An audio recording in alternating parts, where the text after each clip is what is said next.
Innal hamdalillah nahmaduhu wa nasta'inuhu wa nastaghfiruh wa na'udzu billahi min syururi anfusina wa min sayyiati a'malina.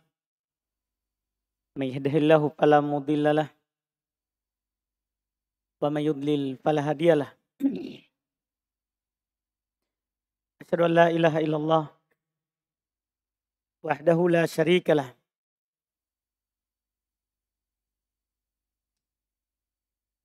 wa asyhadu anna Muhammadan abduhu wa rasuluh. Sallallahu alaihi wa ala alihi wa ashabihi wa man tabi'ahum bi ihsan ila yaumiddin. Amma ba'd.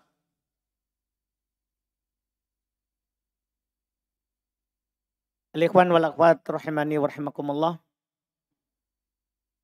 Alhamdulillah, kembali kita melanjutkan bacaan terhadap kitab Al-Ghayatu wa Taqrib karya Al-Imam Al-Qadhi Abu Syuja' Ahmad Ibn Husain Al-Asfahani rahimahullah.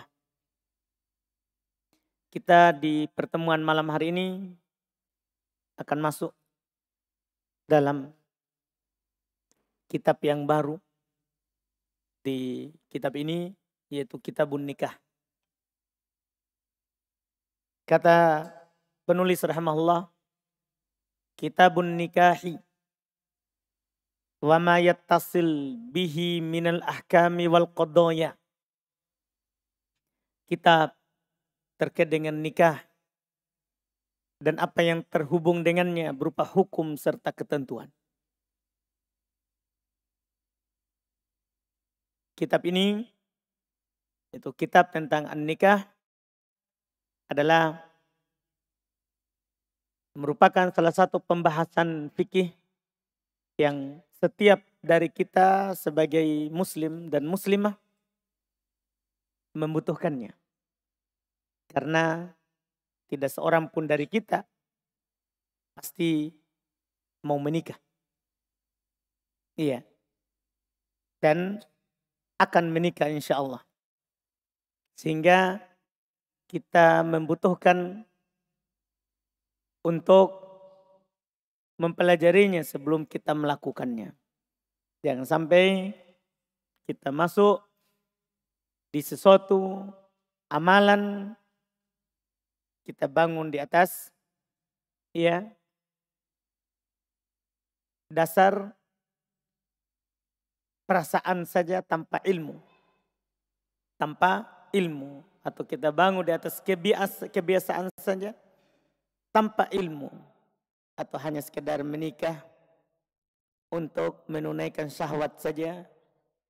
Bukan karena niat yang benar. Pertama, apa makna an-nikah? Karena beliau bilang kitabun nikah. Nikah, para ulama kita rahimahumullah menggunakannya secara bahasa, dia bermakna akad. Dia bisa bermakna akad. Iya. Dia bisa bermakna akad. Seperti penggunaan makna ini dalam firman Allah Subhanahu wa taala, "Wala tankihu ma nakaha abaukum minan nisa." Jangan kalian menikahi apa yang dinikahi oleh bapak-bapak kalian. Maksudnya, jangan kalian akad terhadap yang bapak kalian sudah berakad dengannya. Karena tidak boleh menikah dengan istrinya bapak. Tapi makna pernikahan di sini adalah akad. Kata para ulama, yakni la ta'kudu alaihinna. Jangan kalian akad dengannya. Ini makna yang pertama. Makna yang kedua, nikah bisa bermakna al-jima', berhubungan badan. Seperti penggunaan dalam hadits Nabi SAW ketika turun ayat yang memerintahkan untuk menjauhi perempuan saat dia haid. Maka kata Nabi SAW, isna'u kulla syai'in illa nikah. Lakukan segala sesuatu kecuali nikah. Nikah maksudnya adalah jima, berhubungan badan. Makanya Nabi mencumbui istrinya saat dia haid. Nabi tidur di pangkuan istrinya saat dia haid.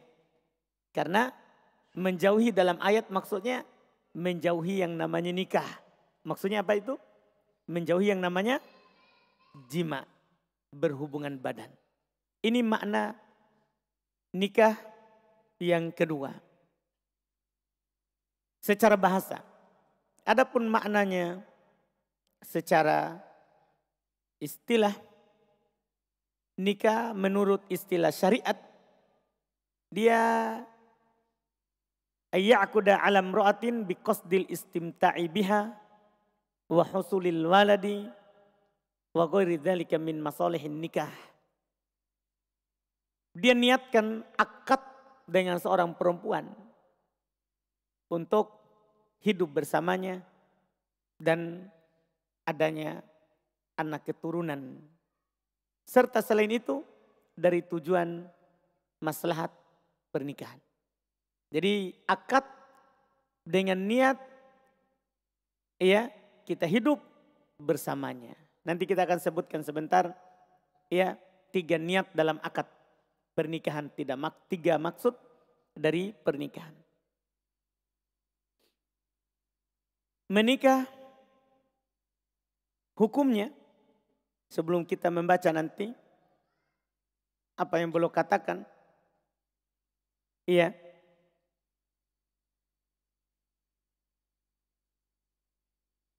menikah hukumnya itu ada 5. Menikah hukumnya itu ada 5. Tidak bisa kita langsung katakan menikah itu sunnah.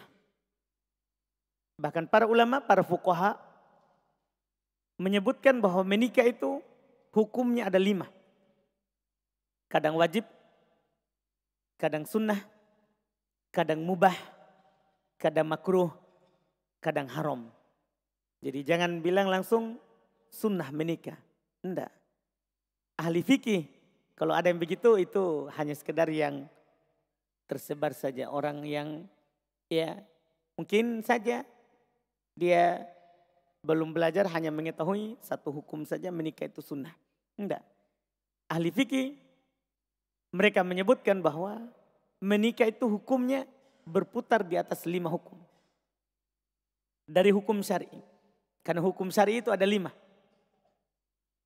Apa saja dalam syariat itu hukumnya tidak keluar dari 5. Wajib, sunnah, mubah, makruh, haram. Menikah 5 ini hukumnya. Menikah 5 ini hukumnya. Hukum menikah bisa wajib. Hukum menikah bisa sunnah. Hukum menikah bisa mubah saja, boleh saja. Tidak wajib, tidak sunnah. Boleh saja. Hukum menikah bisa makruh, dibenci. Hukum menikah bisa haram.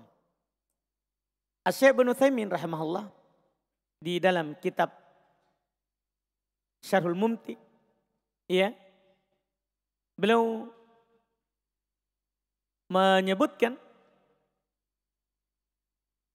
rincian kapan wajib, kapan sunnah, kapan mubah, kapan makruh, kapan haram. Dalam kitab Syarhul Mumti jilid 12 di Kitabun Nikah langsung di awal-awal. Karena jilid 12 Asy-Syaikh Ibnu Utsaimin mulai dengan Kitabun Nikah. Belum menyebutkan nikah itu hukumnya bisa menjadi wajib terhadap siapa? Kata beliau, ala man yakhafu zina bitarkih. Menikah bisa menjadi wajib bagi siapa yang mengkhawatirkan dirinya untuk jatuh dalam zina jika dia tidak menikah. Dia akan berzina jika dia tidak menikah. Di sini keadaan Asy-Syaikh Ibnu Utsaimin katakan wajib dia menikah. Wajib dia menikah. Ini yang beliau katakan. Wajib ya dia menikah jika khawatir akan jatuh dalam zina. Kapan itu seorang dikhawatirkan jatuh dalam zina? Itu pertanyaan kita. Beliau berkata, wa dzalika li syiddati syahwatihi wa li taysiriz zina fi baladi. Demikian itu adalah sangat kuat syahwatnya, tinggi syahwatnya. Terus di negerinya mudah sekali orang berzina. Mudah mendapatkan perempuan untuk berzina dengannya. Naudzubillah. Jadi kalau syahwatnya tinggi, terus untuk berzina itu mudah di negeri itu, wajib dia menikah. Karena ini susah nanti untuk menahan dan membuatnya nanti bisa-bisa syaitan akan menggodanya untuk masuk dalam zina. Ini ketentuan yang pertama yang wajib seorang itu untuk menikah. Yang kedua, sunnah. Yang kedua, sunnah. Ya, ada seorang menikah, baginya adalah hukumnya sunnah.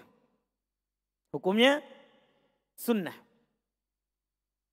Kapan itu? Kapan hukumnya adalah sunnah? Ya. Kata beliau, sunnah hukumnya bagi orang yang tidak khawatir terhadap dirinya akan jatuh dalam zina. Ya. Tidak khawatir, tidak ada.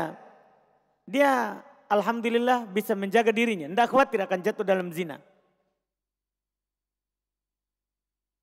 Tapi dia mampu menikah. Punya syahwat dan mampu menikah. Cuman syahwatnya tidak membuatnya jatuh dalam zina. Dia punya keinginan, terus mampu untuk menikah, punya biaya untuk membiayai nanti keluarganya. Ini dianjurkan untuk menikah. Dianjurkan untuknya menikah. Iya. Berdalil kata para ulama, kata Syekh Ibnu Utsaimin, dengan sabda Nabi sallallahu alaihi wa ala alihi wasallam, ya ma'syarus syabab man istata'a minkumul ba'ah falyatazawwaj. Wahai sekalian anak muda, siapa di antara kalian yang mampu untuk ba'ah? Ba'ah di sini maknanya adalah an-nikah. Kata Syekh Ibnu Utsaimin, yakunu indahu quwwah badaniyah wa qudrah maliyah. Dia memiliki kekuatan secara badan dan kekuatan secara harta. Itu maksudnya. Badannya kuat, punya syahwat. Terus hartanya kuat. Maksudnya ada biaya untuk menikah, kata Syekh Ibnu Utsaimin. Maka dianjurkan baginya untuk menikah. Kata Nabi, wahai sekalian anak muda, siapa di antara kalian yang mampu al-ba'ah? Mampu ba'ah. Apa artinya tadi mampu ba'ah? Mampu badannya untuk menikah dan mampu hartanya untuk menikah. Iya. falyatazawwaj, maka hendaklah dia menikah. Ini namanya perintah sunnah. Ini namanya perintah sunnah. Kemudian hukum yang ketiga, menikah ya bisa menjadi mubah. Kapan? Ini kata Syekh Ibnu Utsaimin, liman la syahwata lahu idza kana goniyan. Dia tidak punya syahwat, tapi kaya. Kalau tadi kan dua-dua punya. Yang sunnah tadi itu kalau yang pertama syahwatnya tinggi dan mampu menikah. Khawatir jatuh dalam zina, wajib. Yang kedua punya syahwat, punya uang, punya biaya. Maka ini sunnah. Yang ketiga mubah saja, mubah. Tidak punya syahwat. Kan ada memang orang seperti itu. Ada memang orang yang seperti itu. Iya, dari zaman Nabi SAW Nabi sudah sebutkan. Iya, ya ajabu Rabbuna ala rajulin laisa lahu sabwah. Allah Subhanahu wa taala takjub terhadap seorang yang dia tidak punya syahwat. Maksudnya tidak ada syahwatnya untuk menikah. Yang seperti ini, dia orang kaya, punya kemampuan harta tapi tidak ada syahwat. Ini hukumnya mubah saja menikah. Mubah saja menikah. Ini hukum yang ketiga. Hukum yang ketiga. Iya. Cuma kenapa kita suruh menikah? Kan tidak punya syahwat. Syekh Ibnu Utsaimin berikan alasan min ajli masahli zauja bil infaqi alaiha. Ya, dia menikah supaya ada maslahat untuk istrinya nanti. Dia bisa berinfak terhadap istrinya, akhirnya dapat pahala. Dapat pahala karena satu suap yang disuapkan ke istri itu bernilai apa? Sedekah. Bernilai sedekah. Jadi ini hukumnya adalah mubah baginya. Ditambah lagi kalau dia berniat, ini lebih-lebih lagi, ini maksudnya bagus. I'fafi az-zawjah wa tahsinil farj. Dia niatnya supaya perempuan yang dia nikahi terjaga kehormatannya. Maksudnya kelaminnya dia tidak berzina karena dia sudah menikah dengan dia. Sekaligus kata beliau dan menjaga kehormatannya sendiri. Menjaga kehormatannya sendiri. Karena kalau orang tahu dia belum menikah biasanya banyak juga yang menggodanya.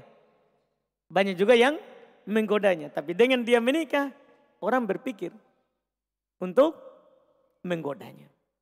Apalagi kalau di tempat yang dipraktekkan hukum syar'i. Bahaya kalau menggoda orang yang sudah menikah. Dirajam kalau dia berzina. Dirajam kalau dia berzina. Iya. Ini yang disebutkan hukumnya mubah. Kemudian hukum yang keempat, makruh. Hukum yang keempat, makruh. Makruh untuk menikah. Siapa ini? Kata Syekh Ibnu Utsaimin, yukrahu li fakirin la syahwatalah. Makruh menikah bagi orang miskin terus tidak punya syahwat. Dia sebenarnya tidak punya syahwat, bukan hal yang darurat atau hal yang harus dia menikah. Tidak ada syahwatnya. Iya.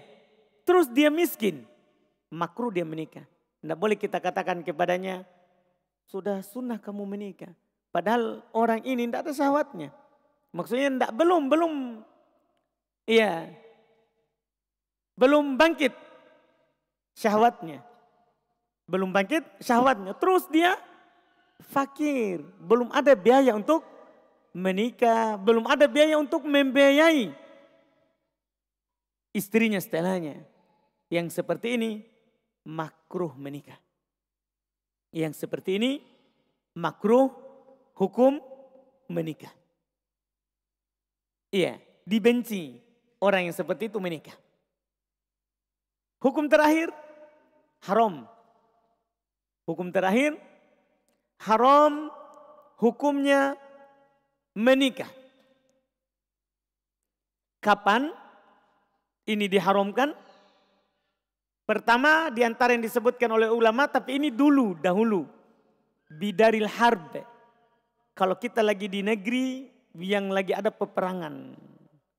Kalau kita berada di negeri yang ada peperangan, haram kita menikah. Karena tadinya kita hanya wajib menjaga diri kita, sekarang kita menikah wajib menjaga siapa? Keluarga. Kita memasukkan diri kita dalam hal yang berbahaya. Haram menikah saat itu. Kalau kita berada di negeri apa? Yang sedang berperang. Ini beda hukumnya. Contoh yang kedua, yang disebutkan oleh Syekh Ibnu Utsaimin, di antara yang diharamkan untuk menikah, hukumnya adalah kata beliau, wa min dzalika idza kana al-insan ma'ahu zaujah wa khafa idza tazawwaja tsaniya alla ya'dil fan nikahu haram. Di antara contoh nyatanya adalah kata beliau, seorang dia sudah punya istri. Dia sudah punya istri dan dia khawatir. Dia sadar bahwa dirinya tidak bisa adil kalau tambah yang kedua. Tidak bisa adil dalam hal bermalam. Ya, tidak bisa adil dalam hal memberikan tempat tinggal. Karena kalau kita menikah dua, satu rumah sendiri, yang kedua harus rumah sendiri. Tidak boleh pertama rumah sendiri, yang kedua kontrak. Itu namanya tidak adil dalam memberikan nafkah. Iya. Terus adil dalam hal safar. Kalau kita bersafar bawa ini, nanti bawa lagi yang satu. Iya. Kalau dua-duanya tidak ada yang mau mengalah, maka harus diundi. Ini repot, perang terus nanti jadinya. Iya, jadi kalau ada orang seperti ini kata Syekh, orang sudah punya satu istri, kemudian dia mau tambah kedua, tapi dia tahu dirinya tidak mampu. Tidak mampu badannya dan tidak mampu dompetnya. Iya, karena menikah bukan hanya sekedar badan. Ya, dia orangnya tidak mampu. Untuk adil, maka fan nikahu haram. Nikah baginya saat itu apa? Haram. Nikah baginya saat itu haram.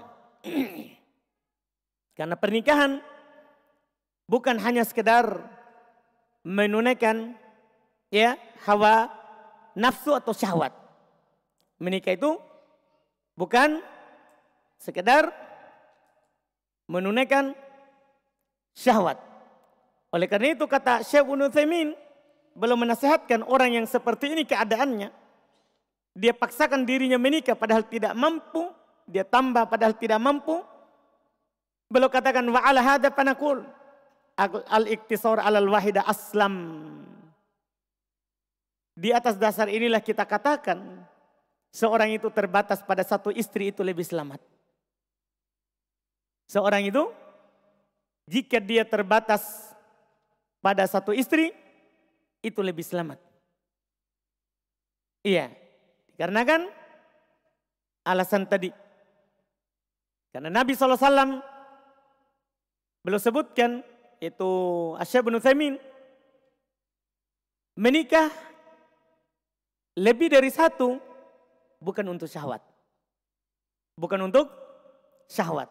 Kalau untuk syahwat pasti Nabi menikah semua gadis saja. Tapi Nabi banyak menikahi siapa? Janda. Dan ada maksud syariatnya. Iya, bukan untuk syahwat.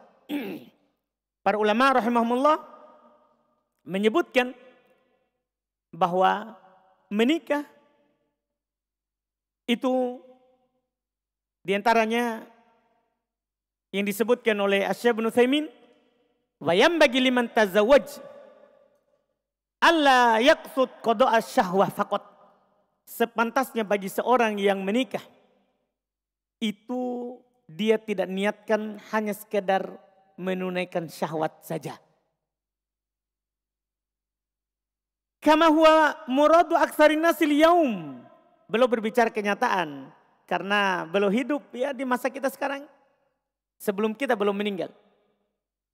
Sebagaimana kata beliau, niat dari kebanyakan orang pada hari-hari ini. Banyak orang di hari-hari ini menikah hanya sekedar niatnya apa? Syahwat. Ya, niatnya syahwat. Innama yambagi lahu ayyaqsud bihadat tali. Tapi sepantasnya sebenarnya kalau seorang itu menikah, dia harus niatkan berikut. Pertama kata beliau imtithal amrin Nabi. Seorang menikah harus niatkan karena Nabi anjurkan. Bukan sekedar apa? Syahwat. Kenapa kamu menikah? Tinggi sekali syahwat. Enggak. Niatnya harus apa? Nabi anjurkan menikah. Supaya bernilai ibadah itu menikah. Kalau hanya sekedar syahwat ini bahaya. Banyak perceraian karena niat salah. Seorang menikah niatnya sekedar syahwat. Niatnya sekedar syahwat. Tidak salah. Niat menikah adalah karena Nabi anjurkan. Karena Nabi anjurkan. Hadis yang saya baca tadi. Ya ma'asyarus syabab. Ya ma'asyaro asyabab. Wahai sekalian anak muda. Man istata'a minkumul ba'ah falyatazawwaj. Siapa di antara kalian yang mampu untuk menikah, silakan dia menikah. Tapi jangan sampai orang-orang tua bilang, oh anak muda jadi disuruh. Kita orang tua ini. Nah, anak muda dalam Islam itu dari usia balik sampai 40. Itu dibilang anak muda. Jadi di atas 40 ya mohon maaf. Iya. Ini anak muda. Sebagian ulama menambahkan sampai 42. Itu dibilang masih anak muda. Adapun di atas 40 itu sudah usia matang. Bukan lagi anak muda. Kalau sebelum itu masih rapa-rapa. Iya. Jadi Nabi ajak begitu. Siapa yang mampu menikah, menikah. Artinya kita harus menikah karena Nabi anjurkan. Itu niatnya. Supaya sekali lagi bernilai ibadah. Yang kedua, taksiru naslil ummah. Niat kita menikah adalah memperbanyak umat Islam. Kita menikah dengan tujuan adalah supaya umat Islam bertambah. Ya, karena kalau masing-masing dari kita tabatul tidak menikah, tidak bertambah nanti orang. Orang yang memegang, yang memeluk Islam. Jadi itu maksud syar'i namanya. Kita menjadi sebab umat banyak. Umat banyak. Jadi untuk niatnya supaya umat banyak. Umat Islam. Umat Islam. Iya. Kemudian yang ketiga, jangan lupakan dalam pernikahan, niatnya adalah tahsin farjihi wa farji zaujatihi. Wa qaddu basarihi wa basar zaujatihi. Untuk menjaga kemaluannya, kemaluan istrinya, menjaga pandangannya, pandangan istrinya. Setelah 3 niat ini, baru kata beliau, "Tsumma ya'ti ba'da dzalika qada'u syahwah." Setelah itu baru muncul untuk menunaikan syahwat. Jadi niatnya itu dulu yang utama. Karena Nabi anjurkan supaya umat Islam makin banyak. Ya kan? Iya. Terus untuk menjaga kehormatan kita sendiri dan istri kita. Setelah itu baru niatnya untuk menunaikan syahwat. Jadi syahwat itu belakang. Menunaikan syahwat itu belakang. Karena kalau tidak seperti ini, berarti kita seperti hewan saja. Berarti seperti hewan. Hewan kan begitu saja. Dia hidupnya itu bagaimana makan, minum, kawin. Iya, tidak ada niat bagaimana umatku banyak. Tidak peduli dia. Kalau hewan tidak peduli dia. Supaya banyak kelompoknya. Tidak. Iya. Dia cuma pedulinya apa? Syahwat. Maka kalau ada orang menikah karena syahwat saja, itu namanya maksud yang tidak baik. Itu maksud hewan. Iya, itu maksud hewan. Nah, ini harus diperhatikan di dalam kita berniat ketika menikah. Kita berniat dalam menikah. Kemudian kata beliau rahimahullah, wan nikahu yustahabbu liman ihtaja ilaih. Seperti yang kita bilang tadi. Cuman beliau sebutkan satu hukum. Nikah itu sunnah bagi yang membutuhkannya. Artinya kalau yang tidak membutuhkannya tidak jadi sunnah. Atau bahkan akan menjatuhkannya dalam dosa, tidak jadi sunnah. Iya, dia nikahi perempuan, dia tidak butuh. Akhirnya dia telantarkan sekedar akad. Malah berdosa. Bukan lagi sunnah. Karena Nabi katakan, kafabil mar'i ithman ayyudayya man yakutu. Cukup seorang itu berdosa kalau dia telantarkan yang menjadi kewajibannya. Yang menjadi tanggungannya. Jadi malah berdosa, bukan dapat pahala. Hati-hati itu yang disebutkan. Jadi ini menikah sunnah bagi yang membutuhkan. Bagi yang membutuhkan. Ini yang beliau katakan. Dalilnya tadi sudah kita sebutkan hadisnya. Ada hadis dari Nabi SAW. Ya ma'syarus syabab. Man istata'a minkumul ba'ah falyatazawwaj. Baik sekalian anak muda, siapa yang mampu di antara kalian untuk menikah? Seperti yang dikatakan oleh Syekh Ibnu Utsaimin tadi, mampu badan, mampu harta, dianjurkan untuk menikah. Dianjurkan untuk menikah. Itu yang disebutkan. Wa yajuzu lil hurri ay yajma' baina arba'i harair. Boleh bagi seorang yang merdeka untuk mengumpulkan 4 merdeka. Artinya boleh seorang itu menikah lebih dari 1. Jadi beliau bilang hukumnya boleh.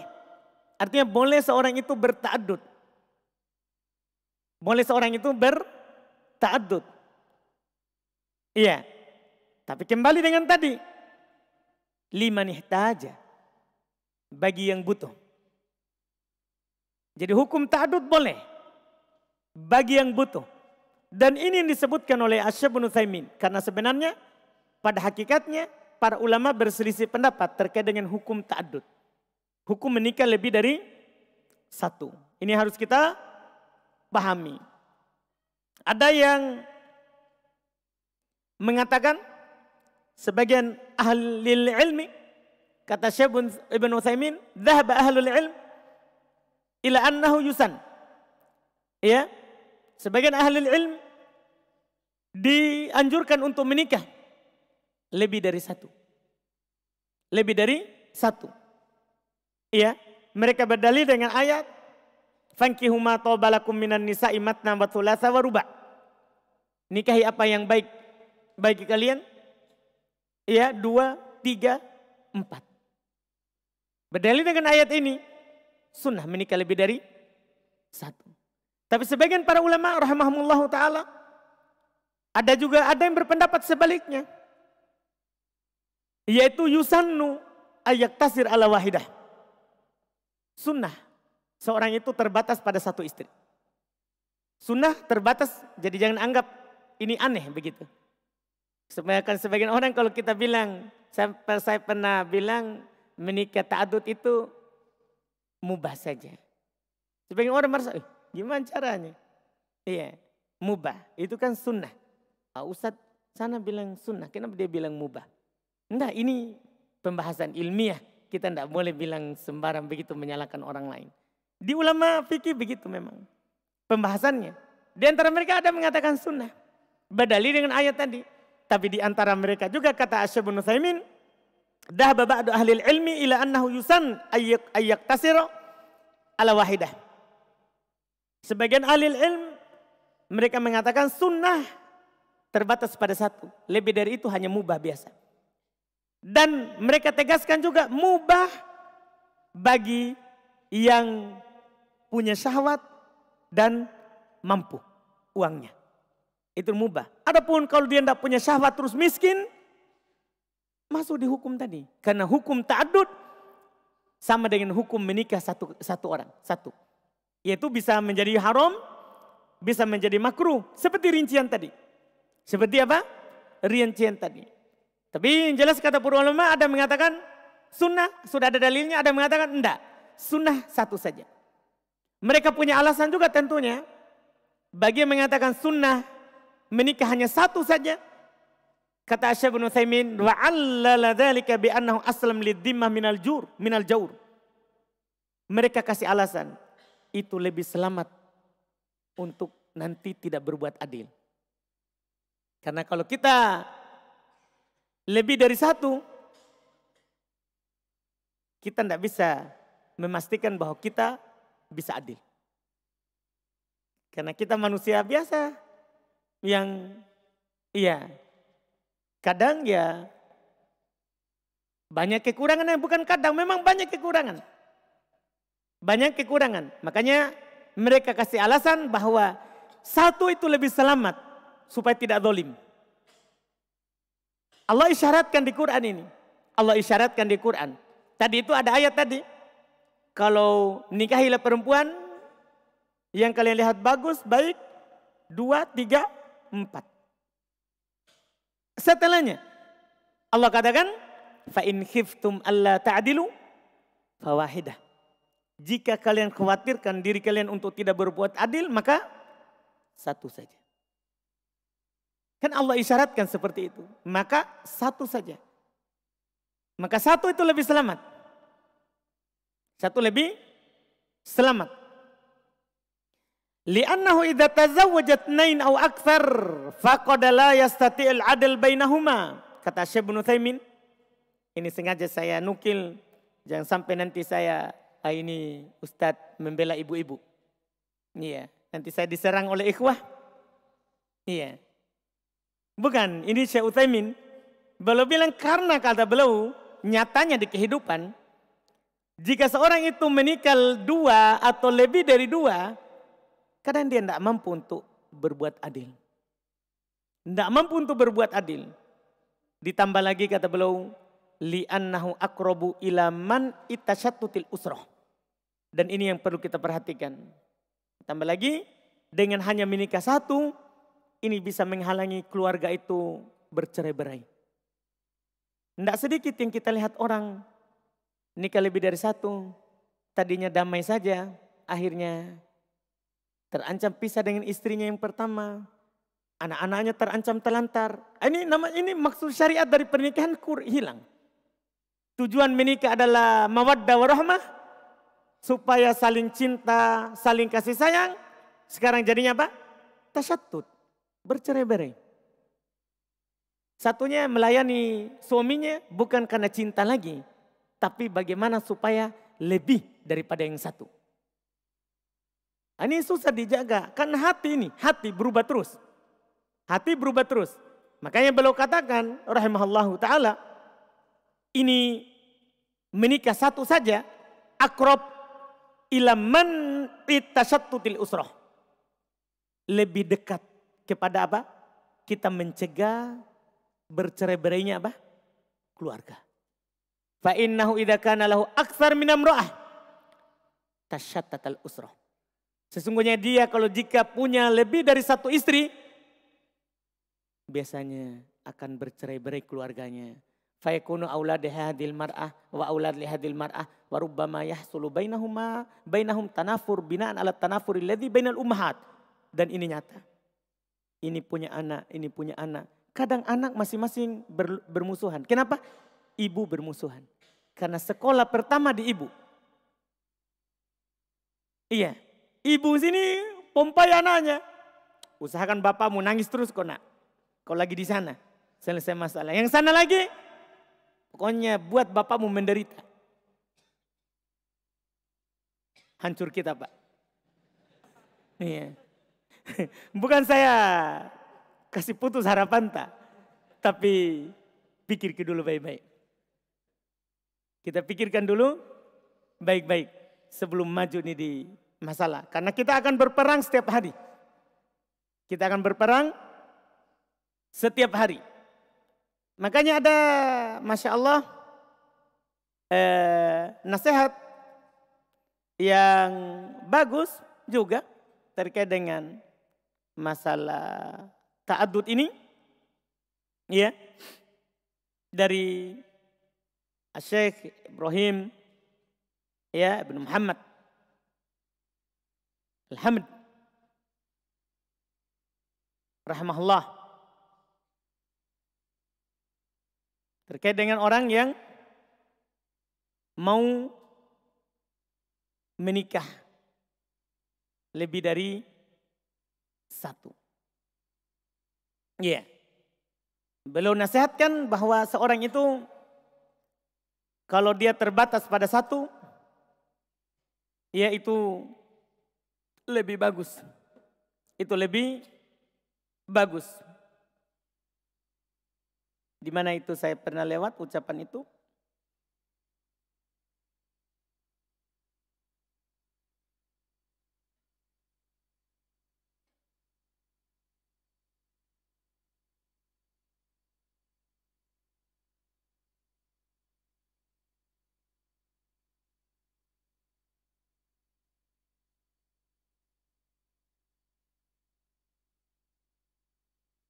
Ini kita baca sebagai penutup dari nasihat dari para ulama rahimahumullahu ta'ala. Setelah ya Syekh menasihatkan bahwa seorang itu harus ya adil dalam banyak hal ketika ia berta'addul dan dia tidak boleh zalim ya dalam ia berta'addud.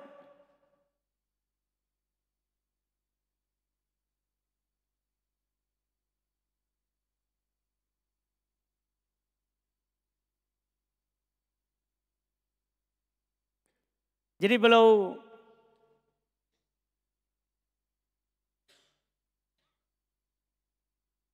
berkata wabil jumlah fata'addud fil Islam yakunu lihajah.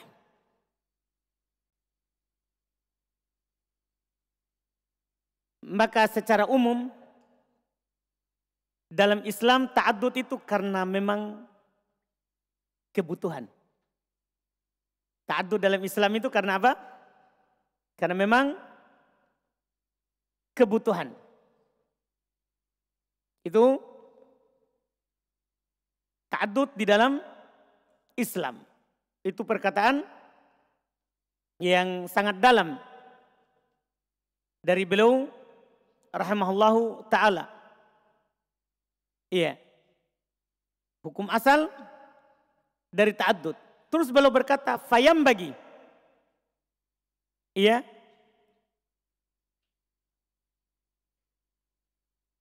Liman arada ta'addud ayastash'ira hikamah wa yandur fi halihi wa hajatih.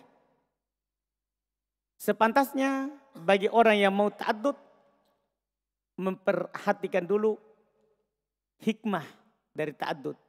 Dan dia harus melihat keadaannya dan kebutuhannya.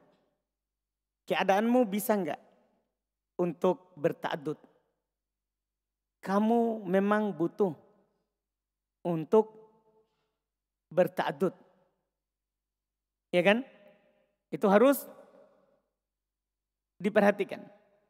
Jangan sampai kita berta'addud hanya sekedar untuk berbangga sama teman tak di sebelah. Teman tak berta'addud, akhirnya kita juga apa? Berta'addud. Kenapa? Supaya ditanya kode-kode sedikit. Lihat saya, gajiku cuma 5 juta bisa. Begitu. Tidak boleh, itu niat yang tidak bagus.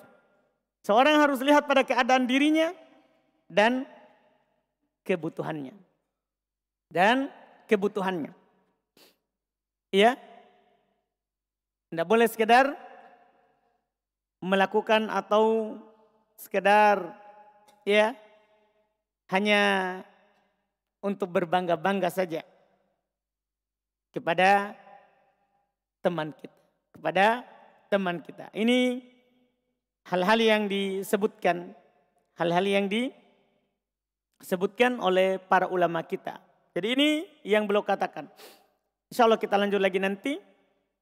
Setelahnya kata beliau, kita selesaikan dulu satu poin. Wa yajuzu lil hur ayyajma' bain arba' harair. Sudah tadi, boleh bagi orang yang merdeka untuk mengumpulkan 4 wal abdu bainat naitain.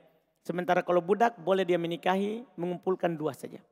Mengumpulkan 2 saja. Ini yang beliau katakan. Nanti lagi insya Allah kita lanjutkan di pertemuan yang akan datang. Masih hukum seputar pernikahan. Kita adzan dulu, baru kita lihat jika ada pertanyaan. Pertama, jika seorang belum mampu menikah karena belum punya penghasilan atau pekerjaan, tapi orang tua sudah menyuruh untuk menikah, dan sudah banyak orang tua lain yang menawarkan anaknya untuk dinikahi. Masya Allah. Tapi terkendala finansial. Apakah orang tersebut wajib menikah? Tidak. Tidak mampu. Ya, walaupun dia punya syahwat, tapi kalau dia miskin, jangan dia maju. Masalahnya nanti orang lain yang suruh kita menikah, tidak membantu biaya pernikahan kita setelahnya. Mungkin sekarang dia bisa sumbang, seperti yang disebutkan oleh Syekh Ibnu Utsaimin, ulama dalam masalah ini. Kadang ada orang teman, dia bilang saya tanggung pernikahanmu, tapi masalahnya setelahnya ditanggung juga. Itu harus dipikirkan. Itu harus dipikirkan. Kan ini tidak bisa kita ya, pokoknya harus kita melihat diri kita. Seperti yang tadi itu dibilang. Lihat keadaannya, lihat kebutuhannya. Sendiri, jangan orang lain. Jangan orang lain.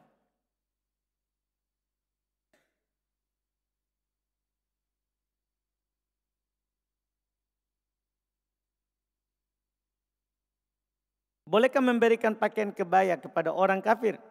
Sedangkan pakaian tersebut ada yang terbuka auratnya. Kebaya pakaian adat wanita yang bagian lengan menggunakan kain transparan. Iya, boleh kalau kepada orang yang tidak berlaku syariat Islam.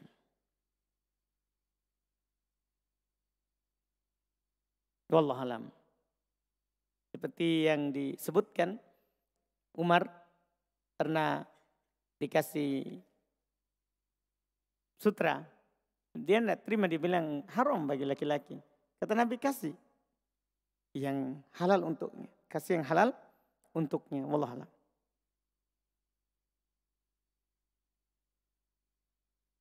Bagaimana hukumnya masa iddah bagi wanita yang ditinggal mati suaminya? Apakah benar tidak boleh keluar rumah seperti pergi rekreasi karena larangan meninggalkan rumah? Benar.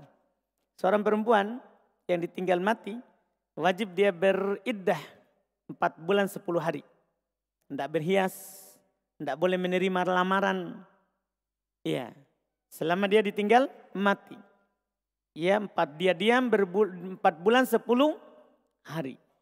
Kecuali ditinggal mati terus dia hamil. Oh, ini punya hukum tersendiri. Kalau ditinggal mati dan dia lagi hamil, maka masa iddahnya bukan 4 bulan 10 hari, tapi sampai melahirkan. Jadi kalau dia melahirkan 6 bulan kemudian segitu, baru boleh menerima lamaran atau yang lainnya. Terus kalau dia melahirkan besok, suaminya hari ini malam ini meninggal. Oh, karena berita sedih, dia juga melahirkan. Sudah, boleh menikah besok. Setelah melahirkan. Karena iddahnya perempuan yang hamil melahirkan. Wallahu alam. Tidak boleh dia berhias, apalagi pergi berkreasi. Tidak boleh. Kecuali kebutuhan yang darurat.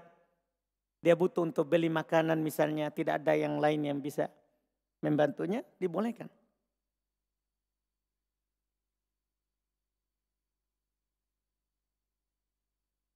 Kapan dikatakan seorang itu mampu dalam menikah? Apakah orang tua yang mampu menikahkan anaknya juga termasuk? Termasuk kalau ditanggung biaya pernikahannya dan dia mampu badannya. Dan dia bisa yakin bisa membiayai keluarganya setelahnya. Karena setelah akad wajib dia kasih nafkah kepada istrinya.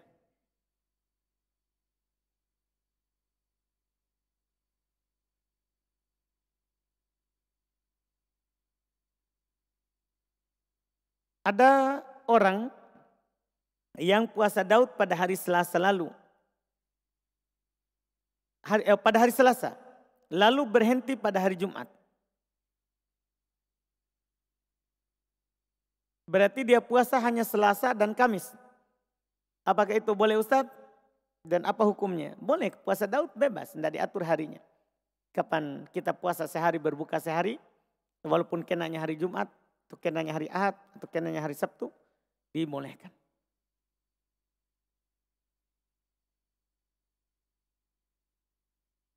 Apa Ustadz jika sang wanita berkecukupan dan mampu mencukupi kehidupan rumah tangga? Maka ketika ia berumah tangga dan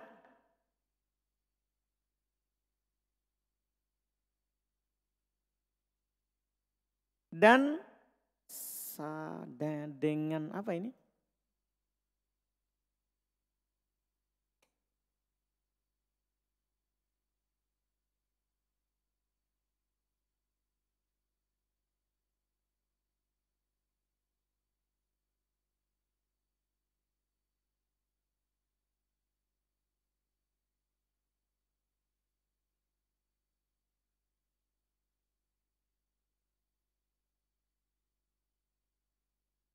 Ada kalimat saya tidak jelas ini. Dia bilang jika saya wanita yang berkecukupan dan mampu mencukupi kehidupan rumah tangga. Maka ketika ia berumah tangga dengan saya laki-laki baginya hanya untuk menjaga kehormatan. Dan sang suami juga bagus agamanya. Bagaimana keadaan seperti ini? Sang istri tidak membebani suami untuk masalah materi. Meskipun suami bisa memberi materi. Alhamdulillah. Iya, tidak masalah. Itu namanya berarti dia gugurkan ya kewajiban dari suaminya. Dia gugurkan kewajiban dari suaminya. Alhamdulillah.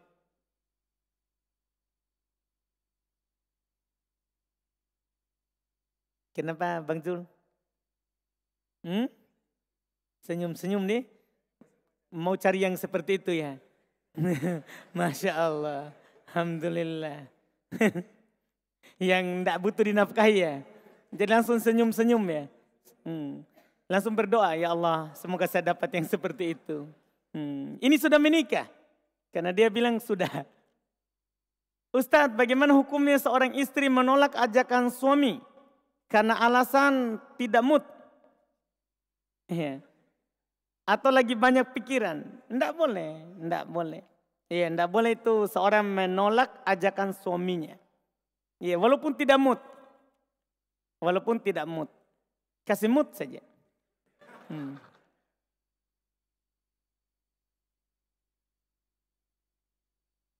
Ada seorang pemuda yang dia khawatir dirinya terjerumus dalam zina.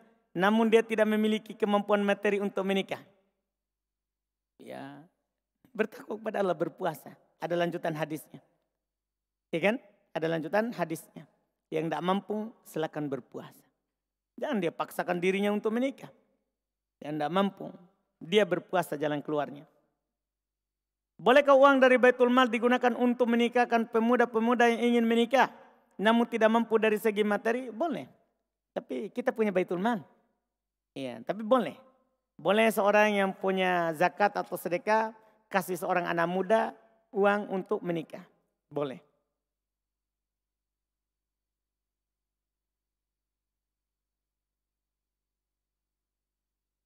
Kalau boleh diberi saran Ustadz, baiknya jika dijelaskan sambil ditulis di papan, tulis atau iPad agar kami lebih memahami. Sulit. Saya tidak bisa. Daripada saya sanggupi, saya siksa diri saya sendiri. Iya. Susah, saya tidak terbiasa pakai yang begitu-begitu. Iya, saya mau yang papan saja kah atau itu pun kalau dibutuhkan. Saya tidak bisa pakai iPad. itu bagus juga. Tidak bagus. Ya, lebih bagus kita dengar saja. Kita dengar saja, insya Allah. Jika kita dengar baik, dengar dengan baik, dengar dengan hati, kita gunakan 3 alat yang Allah berikan kepada kita, yaitu pendengaran, ya, penglihatan dan hati. Insya Allah kita akan mudah memahami. Kita akan mudah memahami. Allah isyaratkan di Al-Quran, ya, inna fi dzalika ladzikra liman kana lahu qalbun au alqas sam'a wa huwa syahid.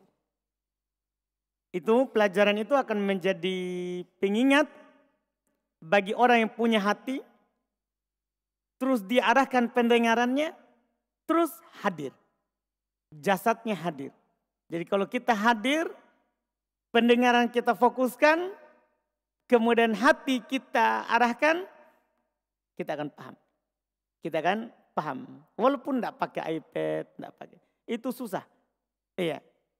Bagi saya, bagi orang lain mudah pakai iPad, mudah. Tapi bagi saya susah. Ilmu akan hilang kalau saya fokus lagi ke situ. Jadi mohon maaf, saya tidak bisa.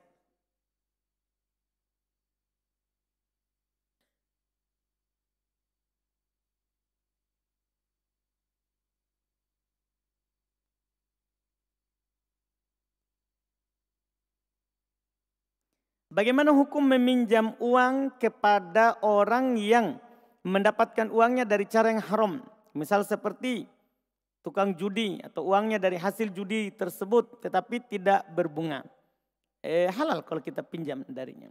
Kalau kita dikasih halal. Tapi dia salah dalam berusaha. Salah dalam mencari uang. Saya pernah menabung. Kalau tidak salah mulai menabungnya dari 2 atau 3 tahun yang lalu. Tetapi uang tersebut selalu saya pakai. Tidak tabung namanya itu. Iya kan selalu dipakai. Iya, tapi aja lanjutannya. Kalau dihitung-hitung jumlahnya sudah melebihi dari 6 juta. Tapi uang tersebut tidak pernah utuh dalam keadaan 6 juta. Karena biasa digunakan, apakah kondisi seperti ini saya diwajibkan untuk mengeluarkan zakatnya? Tidak. Jika tidak tersimpan setahun, tidak wajib zakat. Tidak wajib zakat, wallahu alam. Ustadz, ibu saya yang sudah berumur 60 tahun, sekarang ketakutan akan dosa-dosanya di masa lalu. Antara lain karena tidak pernah membayar utang puasanya semasa dia muda. Namun sekarang beliau sebisa mungkin memperbanyak puasa sunnah. Apakah sudah benar apa yang beliau lakukan atau tetap wajib mengkodok utang puasanya di masa mudanya yang sudah tidak diketahui jumlahnya? Tidak. Dia cukup bertobat kepada Allah Subhanahu wa taala. Bertobat dengan tobat yang benar, berjanji kepada Allah untuk tidak mengulanginya selama sisa hidupnya. Itu sudah cukup. Itu sudah cukup. Dan sekarang tinggal dia perbaiki sisanya. Dia perbaiki sisanya. Itu yang perlu. Tidak perlu dia khawatirkan yang telah lalu. Tidak perlu dia khawatirkan telah lalu. Karena Islam menghancurkan apa yang sebelumnya. Tobat menghancurkan apa yang sebelumnya. Hijrah menghancurkan apa yang sebelumnya. Sebagaimana dalam hadis Nabi SAW. Apa hukumnya kami sebagai penuntut ilmu menikah dengan orang awam? Iya.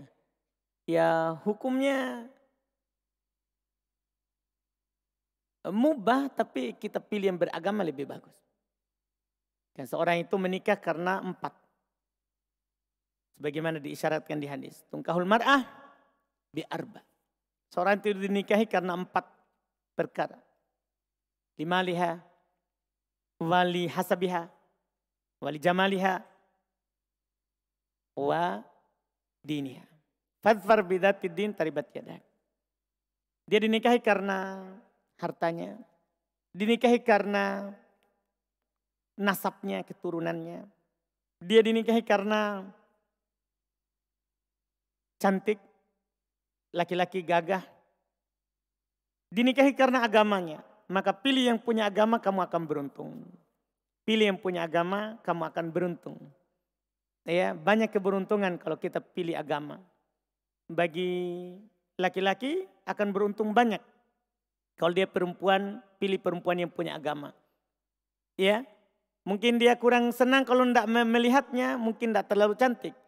Tapi bermaslahat untuk anak-anak. Ya, nanti anak-anak dekat dengan agama, gara-gara ibunya dekat dengan agama.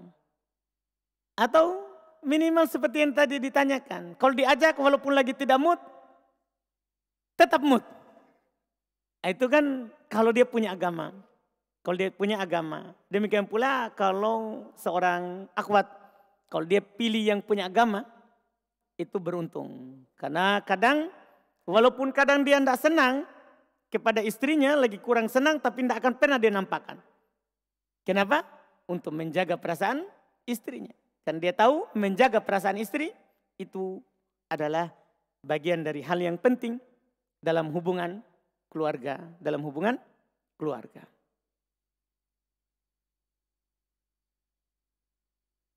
Kemudian pertanyaan terakhir kita baca.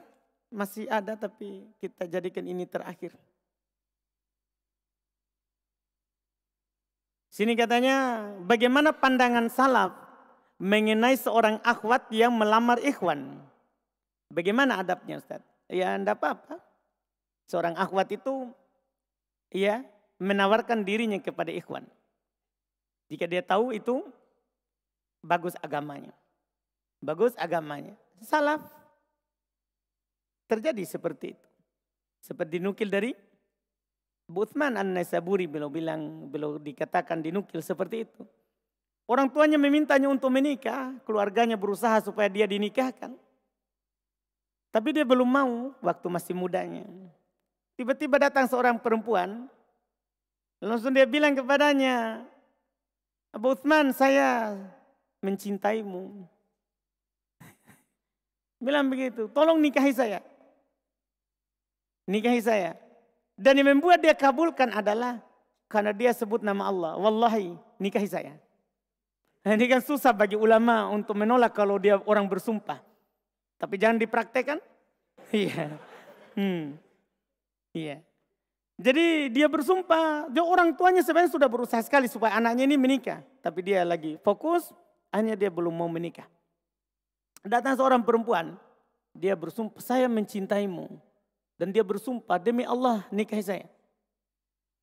Akhirnya dia bilang, ya datangkan orang tuamu, bapakmu. Nah itu, jangan langsung bilang, baiklah saya terima. Jangan, ini harus dilakukan. Iya, minta datangkan orang tuanya. Akhirnya perempuan tadi mendatangkan orang tuanya. Dan Abu Utsman berbicara dengan orang tuanya, bukan sama anaknya. Lanjutnya sama orang tuanya. Itu namanya beradab. Pakai adab-adab yang Islam. Iya, dia bicara dengan orang tuanya. Akhirnya dia nikahi perempuan tadi. Dia nikahi perempuan tadi. Iya. Padahal kita tahu ternyata itu perempuan tadi yang dia nikahi tidak dia suka. Tapi karena dia sebut nama Allah akhirnya dia nikah dengannya. Karena perempuan tadi itu yang menawarkan diri, dia buta sebelah matanya, pincang kakinya, terus jelek. Disebutkan sendiri oleh beliau sendiri. Buta sebelah, pincang kakinya sebelah, jelek. Terus banyak lagi maunya. Di antara kemauannya itu perempuan, setelah dia menikah, kamu tidak boleh keluar rumah. Tapi dia bilang begitu karena dia sangat cinta kepada suaminya. Bahagia sekali pada saat Abu Utsman mau. Iya, mau. Bahwa dia tidak suka dengan keadaan itu karena masa tidak bisa keluar, tidak bisa pergi. Dia tidak suka. Tapi dia bertahan. Dengan harapan bahwa dia dapat pahala dari perbuatan itu. Sebenarnya dia ditanya, disebutkan oleh Ibnul Jauzi rahimahullah. Dia ditanya, amalan apa yang kamu paling harapkan pahalamu? Dia ceritakanlah kisahnya itu tadi. Ceritanya tadi.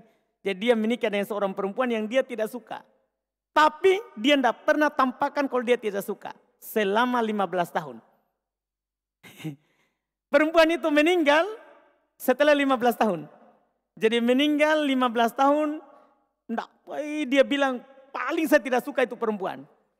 Iya, karena itu tadi sudah jelek, buta, pincang, banyak maunya lagi. Iya, dia benci sekali, tapi tidak pernah sedikit pun dia nampakkan kalau dia tidak suka. Dalam hatinya saja dia simpan. 15 tahun dia bertahan, meninggal. Perempuan tadi. Langsung dia bilang, oh alhamdulillah. Bahaya. Iya, disitulah dia bilang, itulah amalan yang paling saya harapkan pahalanya. Nah, ini kisah juga yang perlu jadikan contoh bahwa, iya, tidak harus kita kalau tidak suka istri langsung kita meledak-meledak begitu. Iya, kita tahan saja. Ya kan? Kita tahan, kita bersabar. Kalau kita begitu, kita dapat pahala. Kita dapat pahala. Kan itu amalan. Itu adalah amalan. Dipahami ini kan? Alhamdulillah. Iya. Kita cukupkan alhamdulillah dengan pertanyaan tadi yang terakhir. Insya Allah kita lanjut lagi di pertemuan akan datang. Masih di pembahasan kitab nikah. Ini kitab nikah panjangnya. Termasuk pembahasan yang panjang di kitab ini. Di kitab Matan Abu Syuja ini. Alhamdulillah. Subhanakallah hamdik. Asyhadu an la ilaha illa anta astaghfiruka wa atubu ilaik. Assalamualaikum warahmatullahi wabarakatuh.